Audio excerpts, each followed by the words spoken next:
মঙ্গলে উষা বুধে পা, যথা ইচ্ছা তথা যা। নারী হয়েও জ্যোতিষী, রাগ করলেন পতিশ্রী। নবরত্ন সভার ধন, বরাহ আর মিহির গণ। যে দেশে নারী ঘরেই শেষ, ধন্য রাজার পুণ্য দেশ। ঘরের আব্রু বাঁচাতে, খনায় ভরো খাঁচাতে। খাঁচা যদি ভাঙতে চাও, ইষ্ট নামের গান গাও। যেই গিয়েছে রাজসভা, কেটে দিলাম বাগজিহ্বা। যে মেয়েদের বাড়বে বার, তাদের হবেই ঝাড়। কি সুন্দর একটা দেশে বড় হচ্ছিলাম। সমুদ্রটা সবুজ আর আকাশ নীল গ্রাম। তুঙ্গে ছিল বৃহস্পতি, আকাশে হাতের তালু। রাহু এবং কেতুর ভয়ে চাঁদ সেখানে ঢালু। সেই চাঁদের আলোয় তার সঙ্গে আমার প্রথম শিহরণ। জলে ভাসান বাংলার ছেলে, মিহির তনু মন। আয়ুর রেখা গুনতে তার ভুল করেছেন পিতা, আসলে তার পরমায়ু 100 পারমিতা। সেই থেকে পুতুল নিয়ে আমার পুতুল খেলা ছিল। কবে যেন পুতুল ক্রমে প্রেমিক হয়ে গেল। না হয় সে বয়সে ছোট, না হয় আমি বড়, তা বলি কি প্রেম কখনো আটকে থাকে বলো?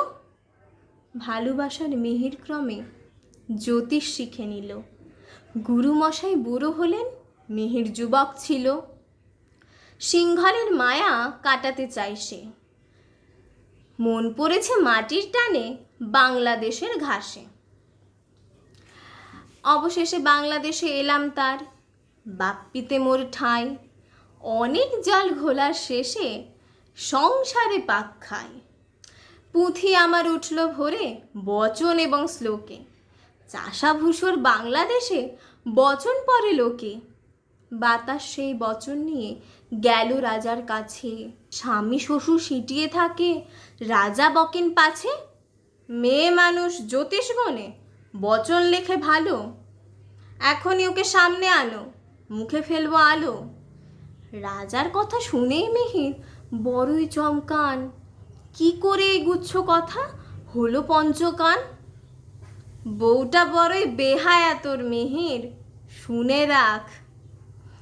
জ্যান্ত আগুন ঘরের মাঝে, এক্ষুনি ওকে ডাক। কোন বাজারে কি শিখেছে, জানে না সহবত। বাংলা বধূর মুখ কি দেখে সভার পঞ্চঘট? বড়ই ক্রুদ্ধ হন রাজ জ্যোতিষী তিনি। তারই ঘরের আব্রু নিয়ে এমন ছিনিমিনি। শোনো বৌমা, রাজাকে তুমি বলে দাও, জ্যোতিষ টোতিষ কিছু জানো না, শুধু প্রবাদ আওড়াও। এখন থেকে যেন না দেখি জ্যোতিষ চর্চাতে। এখন থেকে তোমার কাজ শুধু বেগুন আলু ভাতে। হে বঙ্গদেশ, তোমার কোলে মাথা রেখে আমি আশ্রয় খুঁজেছি এতদিন। তবু যে কেন আমাকে ঘুমটা নিচে আটকে রাখতে চাও, বুঝি না আজও। সিংহল সূর্যের নিচে আমি অনায়াসে হেঁটে বেড়াতাম শির দ্বারা সোজা রেখে। সে দেশের ঘাস মাটি, সবুজ সমুদ্র, মানুষ, কেউ মেয়ে বলে হেলা করতো না আমায়। বঙ্গদেশ, তোমার এখানে নারীর মুখশ্রী বড়ই পরাধীন, অসহায়, ঠুনকো ভঙ্গুর। আমার মুখের বুলি, আমার কলম কালি কেড়ে নিতে চাও তোমরা। মেয়েরা জ্যোতিষী নয়, মেয়েরা বচন জানে না, কে বলেছে এসব কথা? আমার ভেতরে যদি আগুন জাগ্রত থাকে, কত দিন চাপা দেবে তাকে?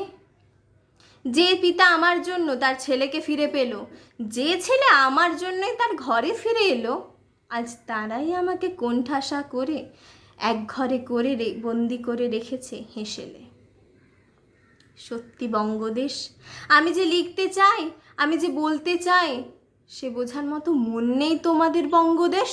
বরাহ মিহির, রাজা যদি গুণীজনে সমাদর করেন, আমারও মাথার পরে সে সম্মান যদি তোমাদেরই পাশে দাঁড়িয়ে আমি নিতে পারি, ক্ষতি কি তাতে মিহির?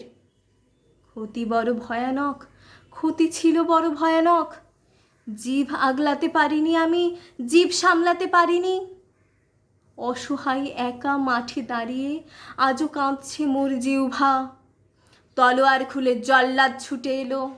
আমি বললাম, ওকে মেরো না, মারবে তো মারো, আমাকে মারো, আমি মরে যাব এক লহমায়, বেঁচে থাক শুধু জিহ্বা। সুবচনী এই মেয়েকে দুর্মুখ করে তুলো না। বেঁচে থাকো তুমি বরাহ, বেঁচে থাকো ন্যায় দণ্ড, শুধু মেয়েদের কথা বলবার অধিকারটুকু কেড়ে নিও না। জল্লাদ তবু থামে না, ভয়ানক এক আঘাতে কেটে নিল আলজিভটা। খনা মরে গেল। আমাদের নারী জিহ্বা মাঠে পড়ে আজও কাঁদছে, মাঠে পড়ে আজও কাঁদছে আমাদের নারী জিহ্বা।